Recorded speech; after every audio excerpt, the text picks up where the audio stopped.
que a gente teve uma primeira aula aberta nesse curso, que foi sobre fotografia e paisagem. Depois seguimos com o curso, onde muitas pessoas aqui participaram. E aí, um pouco nesse desejo de não terminar um curso, que acho que estava muito gostoso, a turma é muito boa, assim, eu decidi dar uma aula aberta. Então, mas eu prometo que quem fez ou quem não fez o curso vai conseguir entender do que a gente vai estar falando aqui, eu tenho toda certeza. É, mas é isso, então isso é uma aula aberta, ao mesmo tempo um término de um término, que dramático, mas é a última aula de um curso sobre fotografia brasileira, tá bom? Então, eu vou começar a compartilhar aqui para a gente conversar sobre os arquivos, a fotografia, o lugar dos museus na arte contemporânea brasileira. Mas quem tiver dúvidas, quiser fazer comentários, é sempre muito bem-vindo. Pode abrir o microfone, pode escrever pelo chat, eu vou estar atento também. É, e aí a gente vai conversando. Acho que é sempre mais gostoso quando a gente tem essa troca, tá? Bom, a minha trajetória aqui dessa aula é tentar é, começar pensando a fotografia com essa relação com o colecionismo, que foi muito forte no século XIX. Depois, pensar a fotografia os uso do arquivo na fotografia contemporânea, na arte contemporânea. E depois a gente termina pensando esse mundo do digital, né? Como é acumular arquivo nesse nosso mundo, onde a gente faz um monte de foto, não olha, fica no celular, fica na rede, enfim. Problematizar um pouco essas questões. Então eu começo voltando lá atrás, para fazer uma introdução curta, assim, para pensar o contexto em que surge a fotografia no século XIX. Aqui eu não estou falando somente do Brasil, eu estou falando do mundo, da Europa, enfim, que surge num período de colonialismo muito forte da Europa sobre a África e sobre a Ásia, sobretudo, né? Esses dois grandes continentes que são a África ainda mais repartidos pelas nações europeias, né? E que é um momento que, por exemplo, tem uma consolidação da disciplina da arqueologia, porque começa-se a coletar e a ter interesse por essas peças, por essas obras que se encontravam, enfim, nesses outros países, né?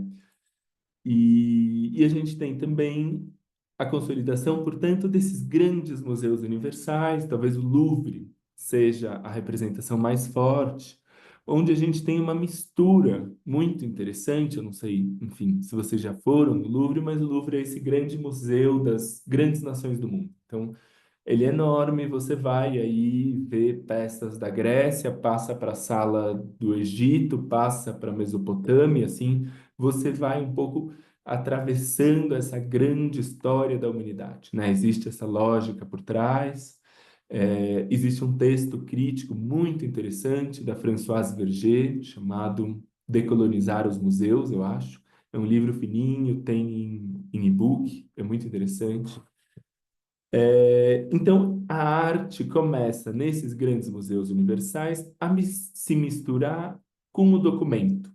A gente tem quadros ao lado de peças arqueológicas, você já não sabe o valor, se aquilo tem um valor artístico no museu ou se aquilo tem um valor documental para contar essa grande história. E a fotografia surge nesse contexto de uma certa globalização, né? Um certo interesse da Europa, e a gente precisa lembrar que a fotografia é uma invenção europeia, pelas partes longínquas do mundo, seja na América Latina, seja na África, enfim. E a gente tem, a partir de 1850, quando a fotografia já tinha seus 10 anos de idade, 12, 13 anos, a gente tem o surgimento das cartas de visita, que eram, eu vou explicar um pouco aqui por cima, eu falei isso no curso, mas era As cartas de visita eram uma técnica de fazer fotografia muito barata para a época e de grande circulação. Elas eram, vamos imaginar aqui como cartões postais, né? Desse mesmo tamanho, não muito grande, que circulavam pelo mundo. E a gente tem no Brasil uma, talvez das maiores coleções da América Latina nesse período, que é colecionada por Dom Pedro II, que era um entusiasta da fotografia. A coleção foi nomeada Teresa Cristina, né?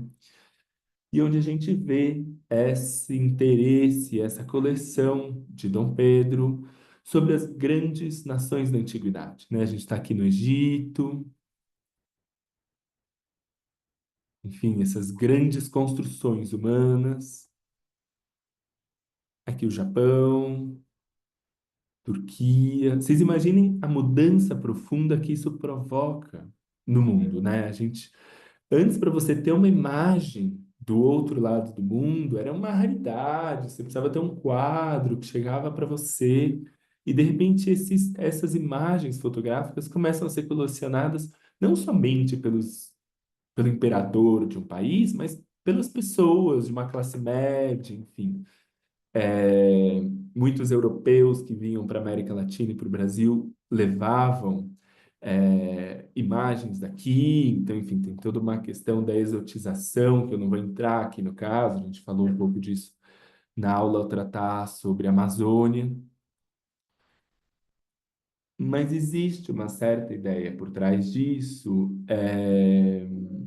de que colecionar essas imagens era também um símbolo de poder, né? A partir do momento que você tem uma imagem de uma grande nação, isso simbolizaria, e Dom Pedro era entendia dessa maneira, que isso simbolizaria um país próspero no futuro, né? Um pouco você colecionar esses símbolos, você colecionar essa cultura, considerada a grande cultura do Império Romano, da Grécia, do Egito, te daria um lugar no futuro, né? Numa certa ideia de que, bem, todos os países do mundo faziam parte de uma grande linha evolutiva e progressiva, que alguns estavam mais na frente, alguns estavam mais atrás, e o objetivo dos países era avançar rapidamente nessa linha universal. E eu quero que vocês lembrem dessa ideia na parte final da aula, porque a gente vai voltar um pouco e tentar desconstruir essa ideia mais para o fim da aula. E o que a gente precisa ter claro aqui, portanto, é que a fotografia não é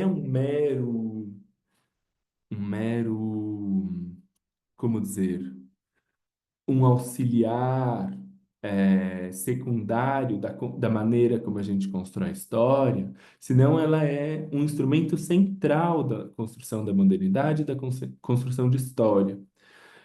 Uma série de noções de história da arte se transformam com a fotografia, a partir, por exemplo, de imagens comparativas. Antes era muito difícil você ter uma obra de arte ao lado da outra. Com a fotografia e, sobretudo, com a carta de visita, isso se torna muito mais possível. E aí você começa a fazer uma história da arte a partir da comparação estilística, formal, enfim. Então, a fotografia tem esse lugar central na construção da modernidade a partir dos retratos, como a gente vê aqui, das paisagens, enfim. Mas o que eu acho muito engraçado, muito curioso, é que a gente tem, a partir dos anos 70, talvez 80, sobretudo, uma certa mudança na compreensão de uma série de disciplinas da humanidade, de como se constrói a história, né? Toda essa virada decolonial, como a gente chama, enfim. Isso vai causar uma série de questionamentos sobre o lugar da fotografia, sobre como a gente constrói a história, o lugar do próprio artista. E aí a gente começa a ter algumas experiências como essa aqui, por exemplo. Isso é uma exposição do IMS de Poços de Caldas, do Instituto Moreira Salles, sobre o acervo de um fotógrafo de estúdio, um fotógrafo, enfim, que não nunca teve um renome nacional, assim, no momento da sua vida, mas foi um arquivo que se encontrou, os curadores trabalharam em cima dessas fotos e expuseram ela no museu. E aí eu acho muito curioso, e é por isso que eu quis falar um pouco dessa aula, um pouco desse tema nessa aula, porque eu acho que tem uma virada aí muito interessante na concepção de arte, e na concepção do artista, e na importância do curador, né? É, a gente não está falando aqui de fotografias feitas para serem obra de arte. A gente está falando de fotografias feitas para estúdio, para um âmbito muito familiar, muito pessoal, né? São fotografias de identidade, a gente percebe isso pela, pela posição frontal do retratado, ao mesmo tempo, enfim, alguns dados, né? A gente tem aqui a data, possivelmente uma fotografia para carteira de trabalho, carteira de identidade. E eu acho muito louco a gente imaginar, a gente pensar como essas fotografias do âmbito privado, elas são, de repente, tiradas enfim, de um arquivo e colocadas no espaço público, né?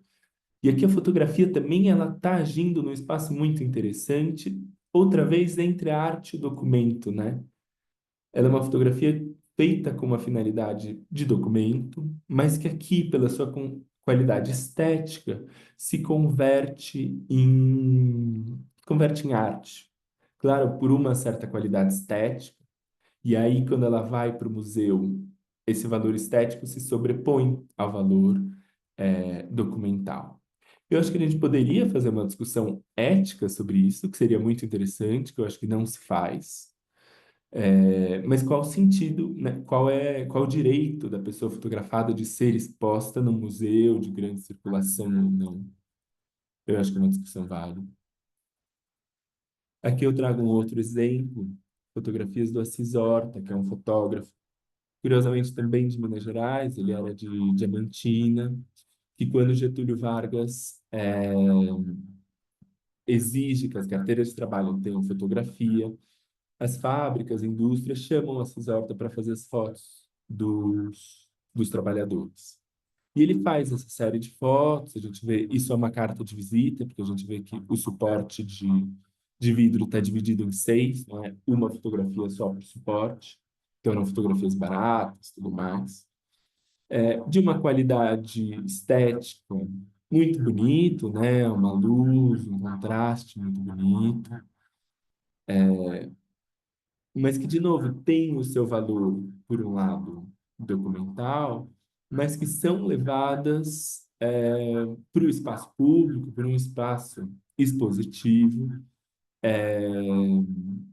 ganhando uma outra noção, né? Um outro valor da imagem. Eu acho muito interessante a gente pensar que uma fotografia não é. E toda arte, na verdade, ela não é pura, né? Ela não existe, ela não tem um discurso que ela contém e que não se transforma, mas é um discurso que se transforma diante do lugar onde está. E aqui a gente está falando de uma exposição no Palácio do Planalto, entre 2013 e 2014, onde a gente tem a imagem desses trabalhadores exposta. E aí isso ganha todo um discurso político sobre a obra do Assis Horta e sobre esses retratos que ela não tinha a princípio, né? E ela tem uma outra materialidade, o que eu acho importante a gente dizer, e que dá essa outra materialidade também um discurso extra sobre essa imagem, né? Então, a gente tem aqui essas fotografias colocadas em coletividade, né? Essa fotografia dos trabalhadores na casa da presidência, então, enfim, isso dá uma sensação de coletividade frente muito políticas, ou muitas vezes a questão do tamanho. A gente precisa pensar que essas fotos, em geral, elas eram pequenas, sobretudo essas aqui, né? De carteira de trabalho, mas essas de retrato também não tinham esse tamanho de 2 metros de altura. E eu acho interessante esse fetiche dos museus atualmente, né? De você pega uma fotografia pequena de arquivo e de repente você cresce ela para 2 metros E ela ganha um valor artístico por si só, mesmo que ela não seja pensada por esse fim. Eu acho isso uma discussão muito interessante. Eu acho que, enfim, imagino que muitos de vocês já tenham visto esse tipo de exposição, assim, ele é muito comum atualmente.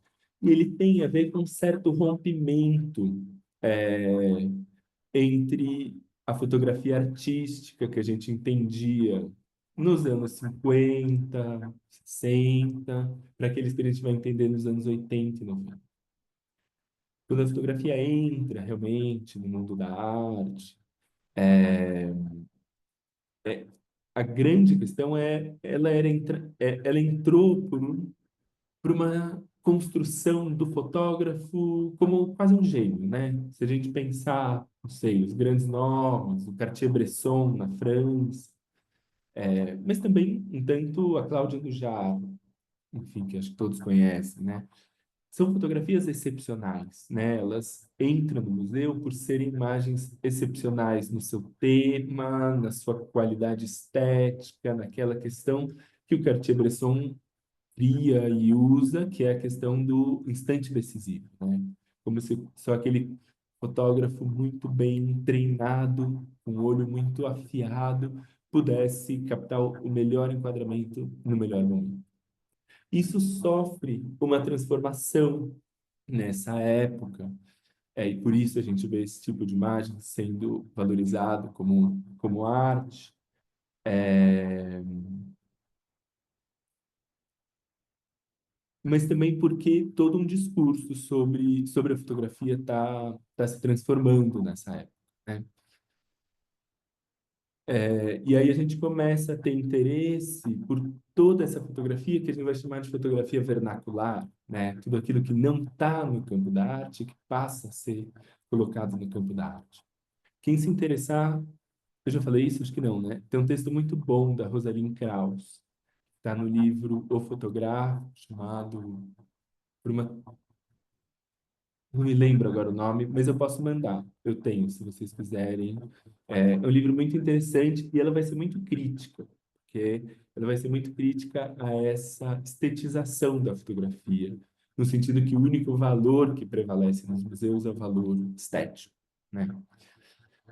E aqui a gente tem um trabalho da Rosângela Renaud, uma artista de Belo Horizonte. Não foi proposital, estou percebendo agora a quantidade de mineiros que tem nessa aula, mas onde ela faz esse trabalho sobre o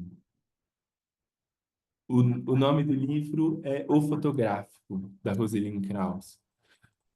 O texto, que é muito bom, estou escrevendo aqui, é um capítulo desse livro, que chama, agora me fugiu, mas eu mando, se vocês quiserem, amanhã esse capítulo, por e-mail, que é bem interessante, assim. E E a Rosalind Krauss vai no Museu de Penitenciária de São Paulo, e encontra um arquivo, se eu não me engano, 15 mil fotos, enfim, uma quantidade enorme, dos presos é, de São Paulo. Imagina, Miriam. E, e o que ela faz é ela pega essas imagens e se interessa pelas imagens de tatuagem desses presos, porque as fotografias de tatuagem eram usadas também como formas de identificação. Aqui talvez uma identificação ainda mais violenta do que aquela, não, certamente muito mais violenta do que aquela proposta pelo Assis Horta, que a gente viu sobre os trabalhadores, mas também um registro, né, documental, direto, tentando ser muito objetivo frente à caracterização daquele corpo que está diante da câmera. E aí, bom, existe todo um campo da fotografia que a gente pode discutir depois, se vocês quiserem, mas que é essa fotografia policial, né? Como surge a fotografia para identificar os criminosos e também, mais do que isso, para controlar as pessoas. E a gente começa a ter esse outro olhar sobre o que é a fotografia, é, que é também um instrumento de controle, é também, portanto, um instrumento de violência frente às pessoas e à sociedade, né? Então, a gente entender aquela fotografia como a fotografia também como construtora dessa modernidade, foi isso que eu tentei trazer quando eu falei da coleção do Dom Pedro II. É, é justamente essa virada que me parece interessante nos anos 80 e 90, que é entender a fotografia também como um instrumento de violência. E aí o que a Rosângela Renault faz aqui é entender o museu como lugar de talvez ressignificação, ou talvez de crítica da própria fotografia, né? A gente começa a ter obras fotográficas que buscam criticar a própria fotografia no seu papel histórico.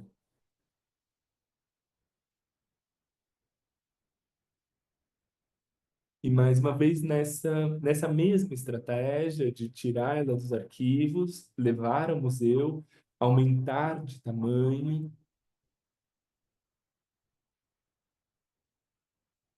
né? Aqui um exemplo.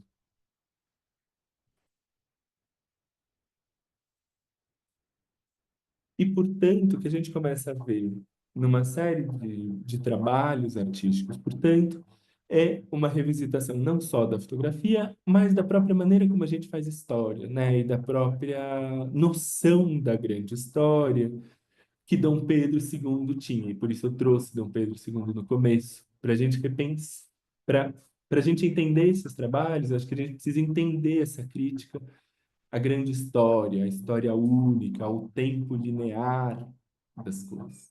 E talvez nada represente melhor essa tentativa de construção de uma grande história nacional, internacional, muitas vezes nacional, né? Sobretudo no nosso caso, do que os monumentos públicos. Eles são isso, né?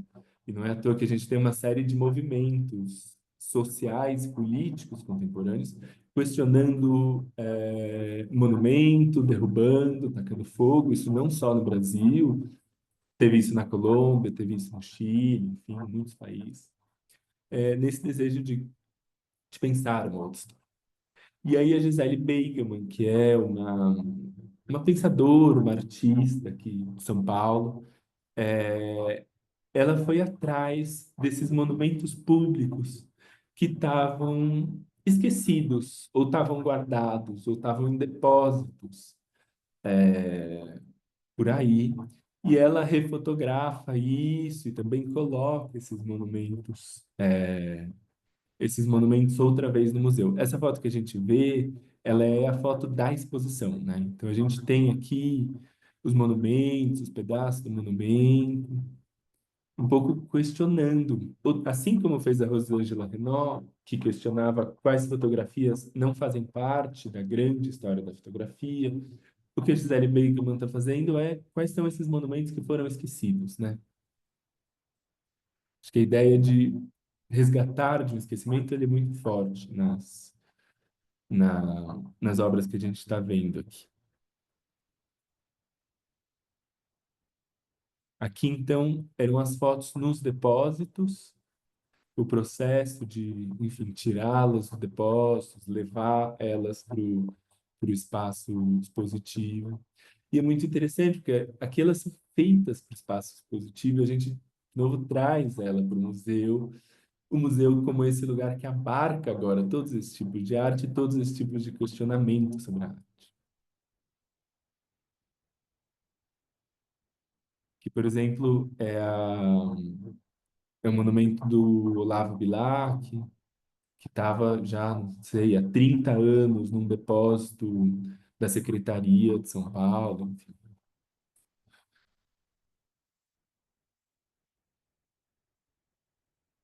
É, e aí, eu acho que, bom, quem já fez aula comigo talvez já conheça esse trabalho.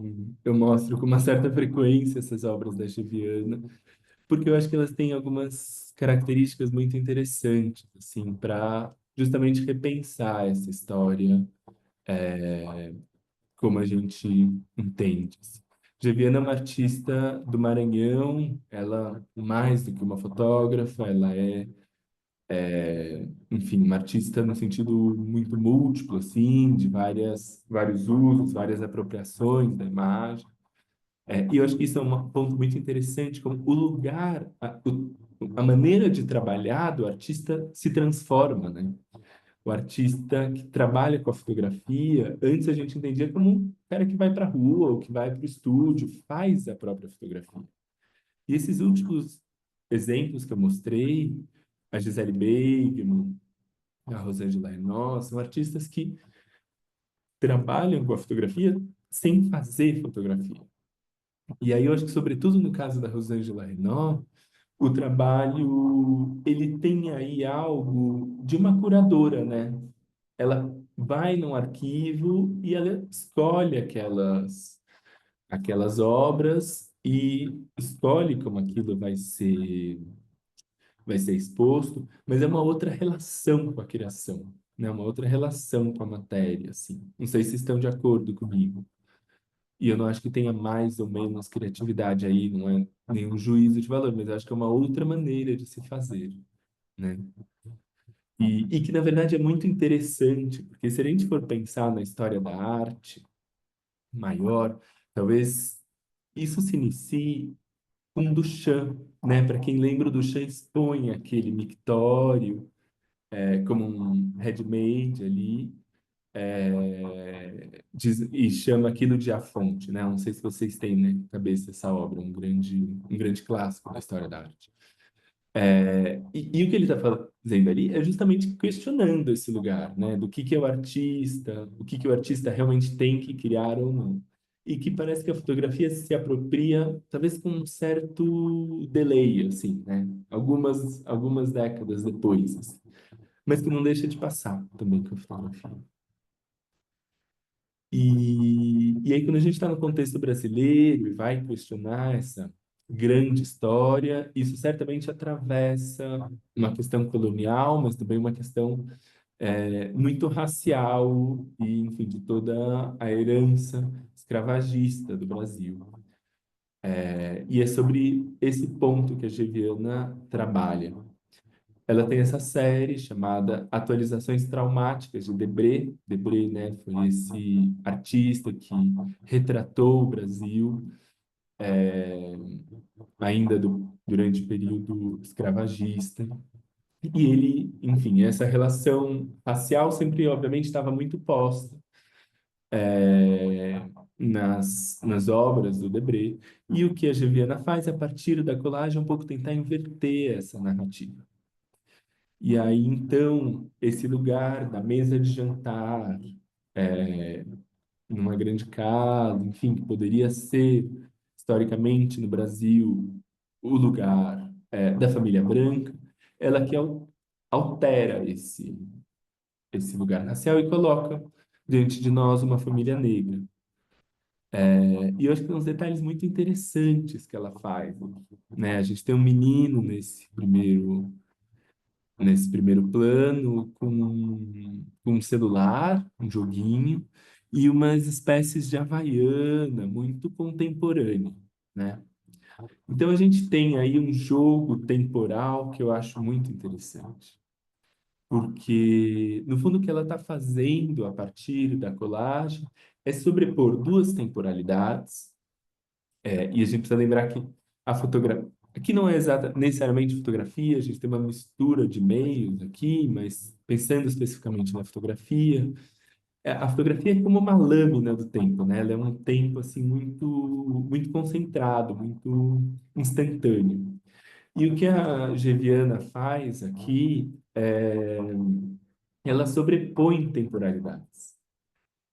E parece que isso permite criar uma terceira temporalidade, né? De uma temporalidade que permeada pelas temporalidades que existem, ela existe, mas não existe, e ela um pouco rompe com essa linearidade da tão moderna, né? Assim, linearidade progressiva, linearidade, enfim, é, acumulativa, né? Acho que a gente ainda tem muito essa ideia frente a uma série de questões, acho que é o trabalho, né? Essa ideia de que você vai evoluindo no trabalho, no próprio trabalho artístico, né? Essa ideia de que você é imaturo, depois você vai crescendo, você atinge o ápice, e aí, enfim, talvez depois você tenha uma decadência, que seria a velhice, mas um pouco essa sensação de progressão, assim, né? E que acho que hoje a gente entende menos dessa forma, porque o mundo está muito caótico, as coisas não estão, né, muito estáveis, mas acho que uma ideia de que a sociedade vai melhorando, ela é uma ideia muito presente. Mas ela tem algo aí, até do próprio catolicismo, né? De que você está aqui presente, mas depois você vai passar por uma melhora, assim, né? E eu acho que o que é bonito da Geviana que ela faz é isso, é um pouco romper, é criar um outro tempo, assim, que eu acho muito bonito. E ela cria isso não de maneira dissimulada, né? Ela não está aqui usando uma inteligência artificial. Eu acho que isso me agrada muito no trabalho dela, porque ela explicita isso, né? Eu acho que o que eu acho, enfim, problematizando um pouco a questão da inteligência artificial na arte, enfim, não sei quem usa, eu não, nem sei usar muito bem, mas ela sempre cria uma certa sensação de verdade, ou pelo menos ela busca isso, né? A inteligência artificial busca simular a realidade o mais próximo possível. Enfim, a ponto do chat GPT tá imitando todos os filmes do Estúdio Ghibli, enfim, tá toda uma crise frente a isso. Mas o que a Geviana faz aqui é o contrário, é explicitar essa fratura do tempo. Isso eu acho muito interessante. E um pouco questionar a própria colonialidade do ver, né? Como a gente vê de uma maneira muito colonial e é preciso encontrar outras maneiras de ver o mundo, de ver a arte, de ver o tempo.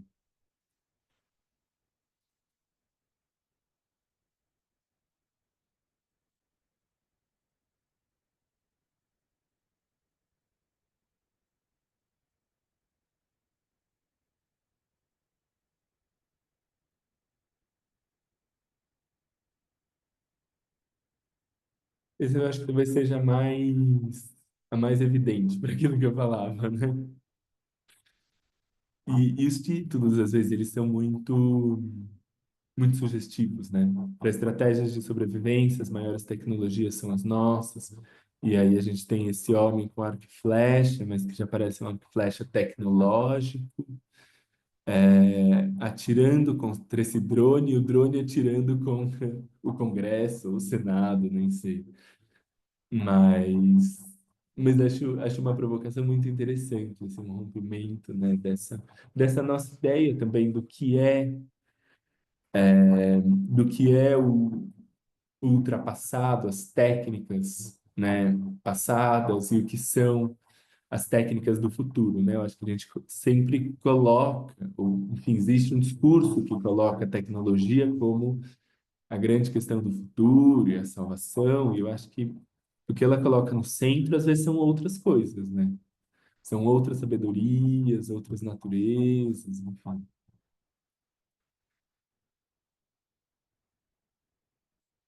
E aí, para mim caminhar para a parte final da aula, enfim, fazer uma conversa antes do fim, é, eu trago esse outro trabalho da Rosângela Renaud, chamado Landscape Wedding, seria como paisagem de casamento, talvez seria a tradução, onde ela vai para Havana, em Cuba, nos anos 90, e recebe uma caixa, segundo ela, de 7 quilos de negativos de um estúdio.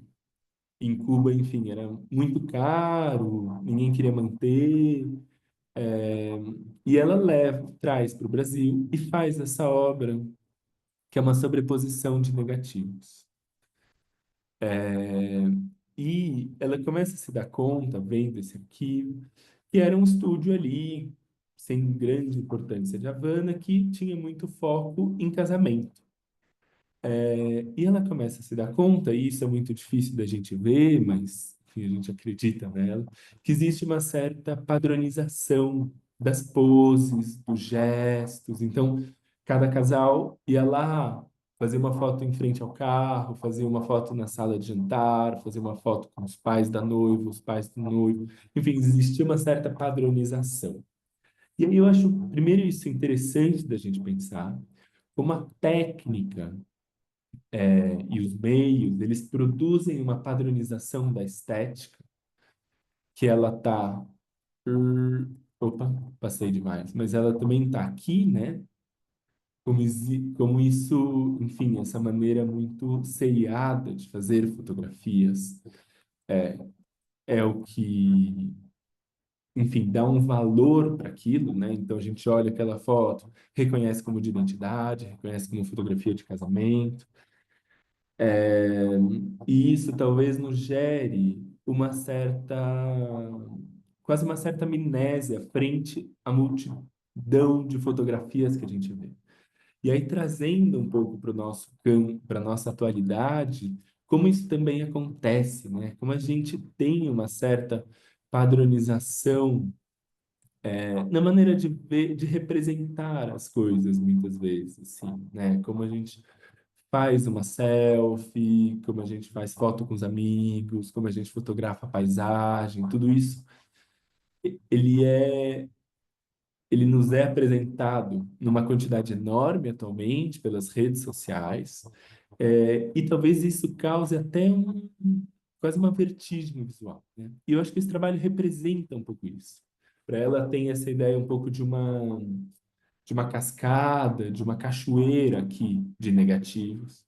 Mas é um negativo que, pela transparência, a gente já vê o negativo de trás, e o da terceira, e o da quarta camada, e a gente já não identifica cada foto individualmente, senão essa, enfim, essa sobreposição indefinida, assim.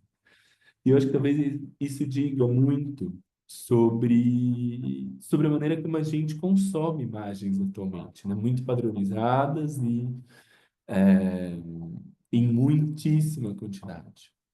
E aí eu acho que talvez o trabalho do artista seja muito esse, assim, seja repensar essa construção de linguagens é, frente a essa quantidade enorme. Eu acho que talvez o desafio de ser artista, quase posso dizer que nunca tenha sido tão grande quanto atualmente, assim.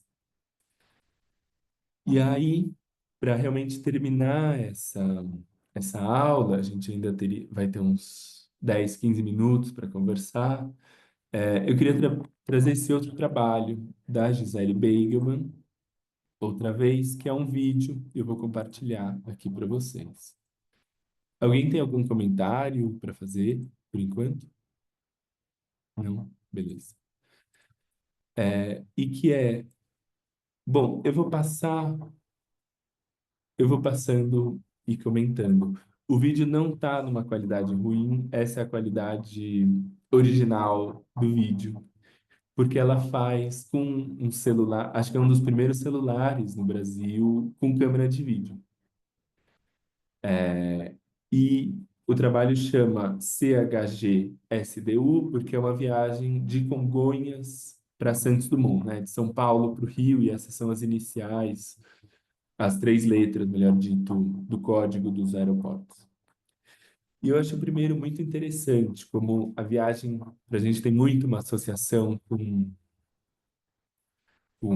essa coisa do turismo, com a fotografia em massa, né, nesse século XXI, assim.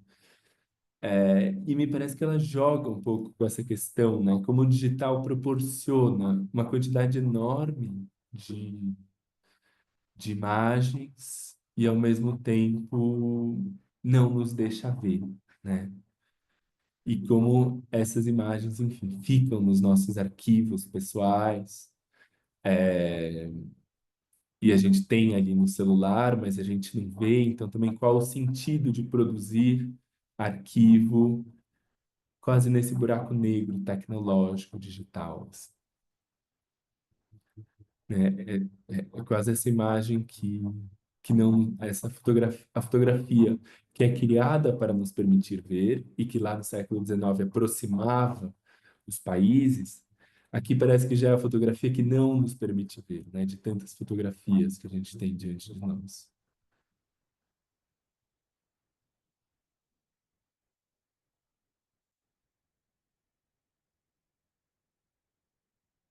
O pior é que é esteticamente bonito ainda o trabalho, né?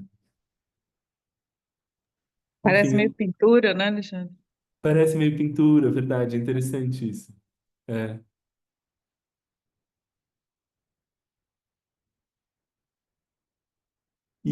E também questiona um pouco aquilo que a gente falava, né? Se num dado momento a fotografia se tornou arte pela sua excepcionalidade, aqui ela é arte justamente por inverter essa narrativa, né? Justamente por ser completamente banal.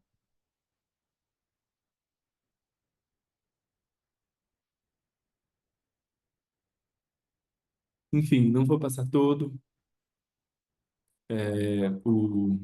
O vídeo tá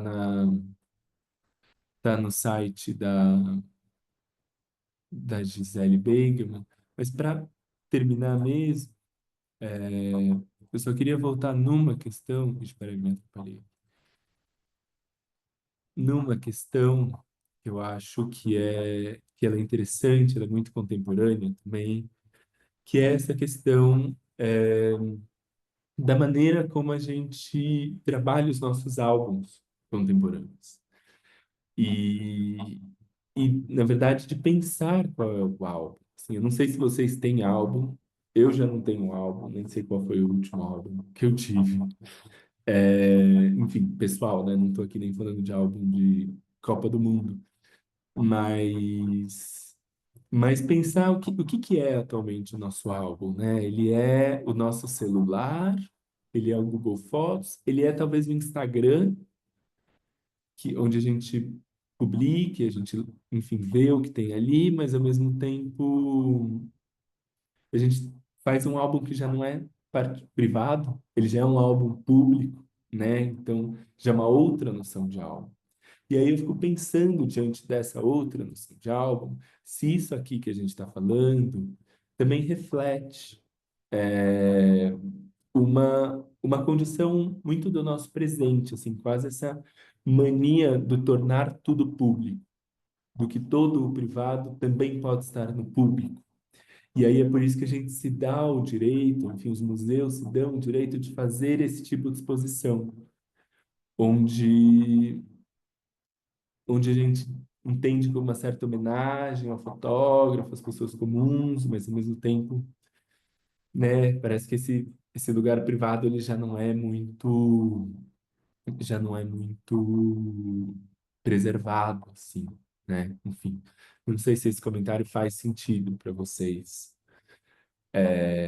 Mas é isso, queria ouvir vocês. Falei bastante.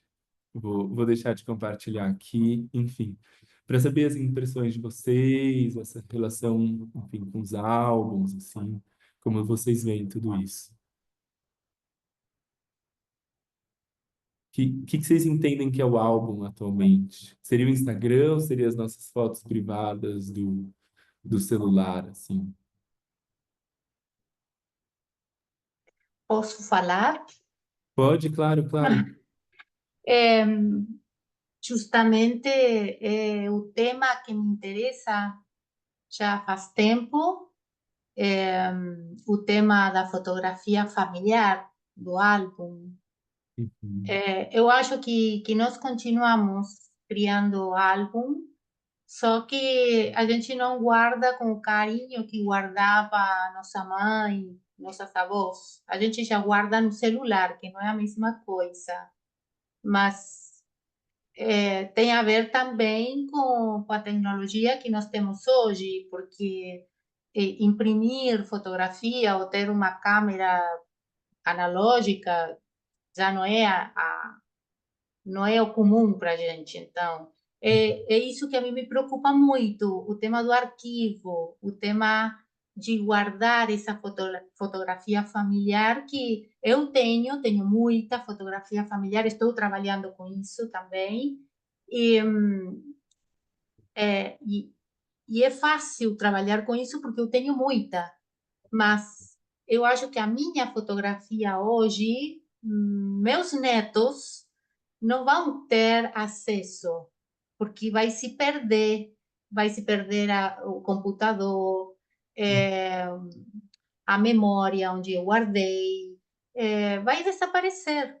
a nossa memória fotográfica atual, eu acho que vai desaparecer. Esse é o tema que hoje é uma pena, porque teu curso apareceu hoje no meu Instagram, assim que a gente fala das tecnologias, e eu não soube antes para participar. Bom, essa é a minha preocupação, sabe? Eu gostei da mostra do como se chama o fotógrafo? Limerci. Uhum. Eu já tinha visto, é, e eu acho que é útil essa mostra, sabe? Eu acho que, como instrumento social, essa fotografia é muito útil hoje para o estudo de uma época, de um tempo. E o arquivo que a esposa, a forma em que a esposa dele fez o arquivo fotográfico, como guardaram essas fotografias, é muito interessante. É minha opinião. Uhum. Não, claro, eu acho que são questões muito interessantes, assim. Eu acho que sobre a questão do álbum, eu acho que é interessante a gente pensar o que a gente está chamando de álbum, né? No sentido que, assim, um acumulado de fotos que a gente tem, eu não sei se necessariamente são um álbum, sabe? É, E pensando que originalmente é isso, o álbum ele era a fotografia que você escolhia, que você colocava para guardar, assim. Então, eu acho que é uma questão muito interessante. E eu acho que essa questão da memória, a partir da fotografia, ela é muito importante, né? Como a gente vai deixar esses registros. Mas eu acho que também tem uma questão muito contemporânea, que é como já a gente acessa isso, né? No sentido que, como a gente acessa as imagens, como o próprio Instagram, a gente chama de linha do tempo, aquilo que não é uma linha do tempo, aquilo que é completamente fragmentado. Eu tenho a publicação de 3 dias atrás, a de 2 minutos, enfim, existe um rompimento aí dessa, né, dessa organização e onde ela já não nos diz respeito a nós, senão a esse Deus chamado algoritmo, né? Então, eu acho que também a maneira como a gente está consumindo isso é muito interessante, assim. E sobre a exposição, eu acho que é bonito, eu não estou dizendo que não tenha nenhum valor, mas eu acho que tem um questionamento muito interessante, assim, também, do direito das pessoas de terem essas imagens aí, colocadas numa exposição, e ao mesmo tempo dessa coisa do privado, do muito particular, sempre ir para o espaço público, sabe? Eu acho que essa é uma questão que me parece super interessante, mas também não quero aqui de nenhuma maneira demonizar esse tipo de exposição, de maneira nenhuma, assim. E é isso. E sobre o curso vão ter outras oportunidades, Rosana, tenho certeza. Eu que passei, vou fazer um comentário aqui. Eu que passei do álbum, da organização de um álbum para o Instagram, acho que tem uma questão muito forte que é a seleção, né? Porque a gente que organiza, a gente seleciona, e isso acabou. Então, eu não sei se pode ser chamar de álbum as fotos de um Instagram, acho que não. Não sei. É. A intenção é completamente diferente. E eu queria comentar também que as tatuagens, elas são marcas identitárias, né? Marcas afetivas identitárias, Uhum. mas que ao serem fotografadas, elas passam. A fotografia tem um sentido de controle, né? Da Uhum. disciplina dos corpos, identificação de quem são os tatuados. Então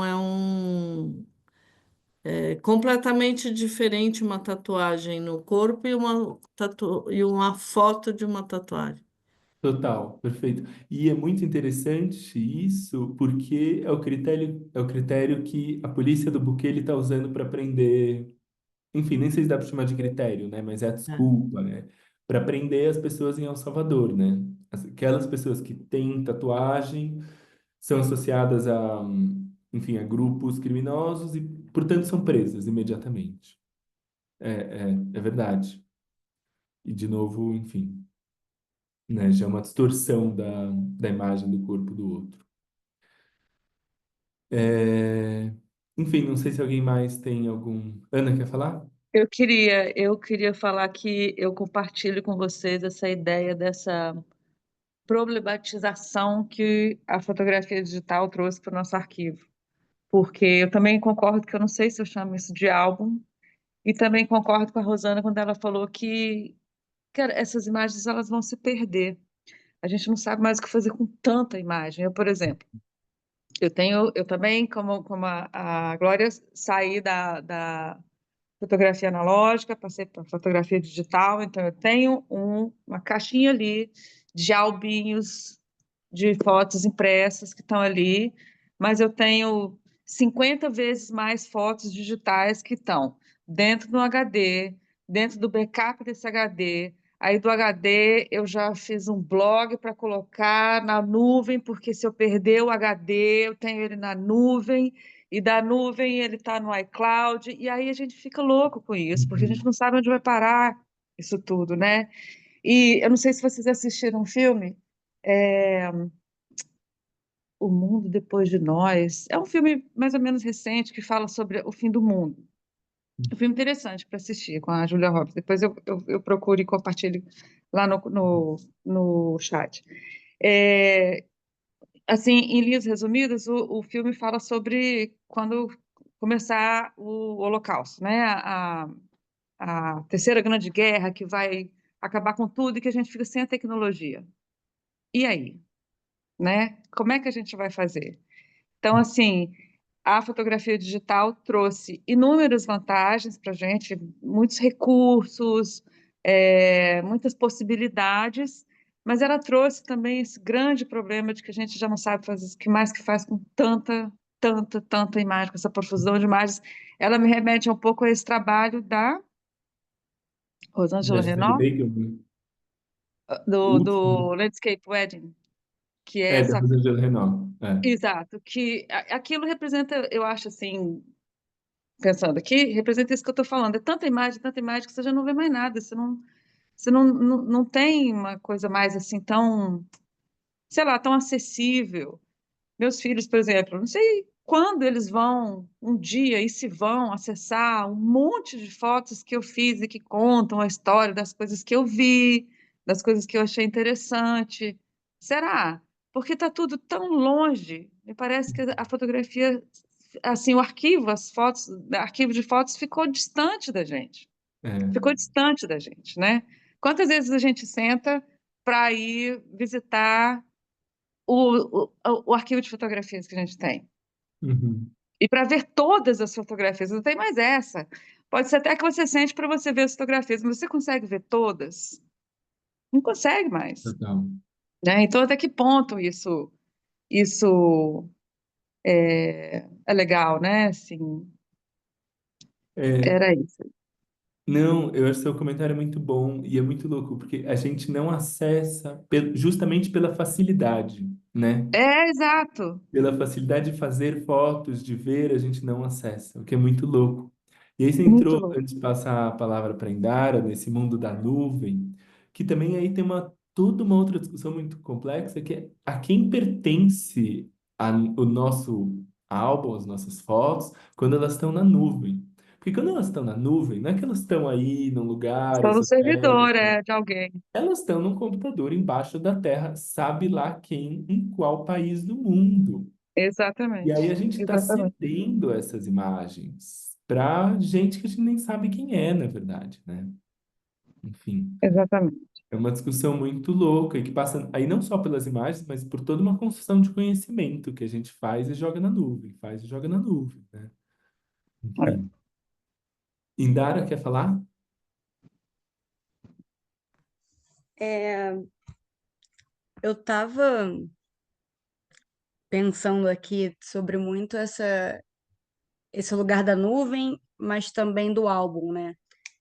Eu venho de uma família que era fissurada em álbum. Eu tenho um baú assim na casa da minha avó, absurdo de álbum e de fita. Ela também filmava muito. É, E de uns tempos pra cá, tem uns bons anos, a minha avó ficou doente, acamada, e eu comecei a ter muita curiosidade registros da minha família para entender o que era minha avó, talvez não antes de ficar doente, porque eu lembro dela saudável, mas o que era ela talvez na minha idade, na idade da minha mãe. E eu comecei a estudar muito a história da minha família por fotografia, eu comecei a restaurar a fita, onde até me emocionei em ver minha avó andando saudável. E, desculpa. E talvez eu percebi, né, nesse lugar, até que eu achei câmeras da minha avó também. Um dia eu fui mexer no armário dela, achei as câmeras, achei a filmadora que ela gravava. E a última fita que tem na gravadora era do meu outro avô que faleceu.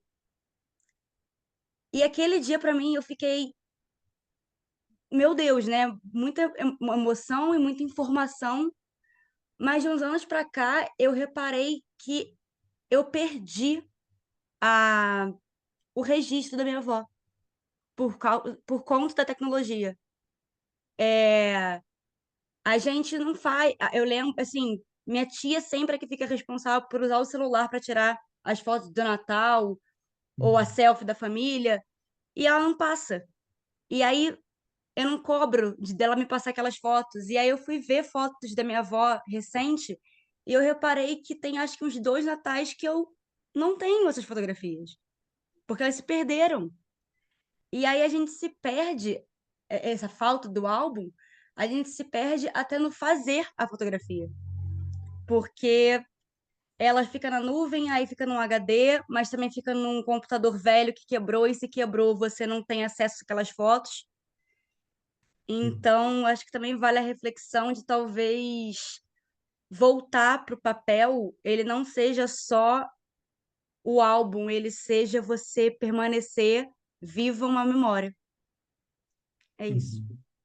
Que bonito, que bonito. Não, lindo, lindo depoimento, Indara. Eu acho que é isso, fala de muitas coisas, assim, de... Eu, é isso, acho que não é à toa que tem todo um movimento também de voltar para o mundo analógico, dessa coisa mais material, assim, porque parece que é isso, essas coisas digitais são muito efêmeras, muito passageiras, assim, né? Muito sem materialidade. E às vezes é muito louco, porque a gente acaba até esquecendo que a fotografia é matéria, que a fotografia é objeto, né? E, enfim, gostei muito do que você falou. Obrigada. A Ana deixou aqui o filme que ela comentou, Leave the Road Behind Us. João, quer falar? Oi. Eu ia, depois da colocação na Indara, fica João, até. Tá baixo? tá um pouquinho, mas no final tava Tem melhor. uns cachorros latindo. Pode falar, pode falar. Eu ia falar um negócio, eu não sei se é nada a ver, mas eu vi um filme, tinha uma vez que eu tava vindo pra casa, assim, acho que eu tava bêbado. Aí eu escolhi um filme qualquer, assim, na Netflix, que era um filme de um... que se chama A Incrível História de Imbelin, sei lá. É um nome nada a ver, assim. Que é sobre a história de um menino que ele era paralítico, né? Tinha paralisia, não lembro qual grau. E aí, é isso, né? Tipo, a vida desse adolescente, ele morreu adolescente, né? Foi marcado lembrada como uma coisa assim, ele ficou na cadeira de rodas a vida toda. É assim que a família lembrava dele. Só que aí parece que ele era muito sinistro, assim, no jogo lá, Warcraft.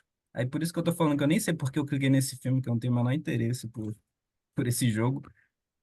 Mas aí eles conseguiram, a partir, parece que o jogo, ele tem todo esse registro, ele mantém o log, né?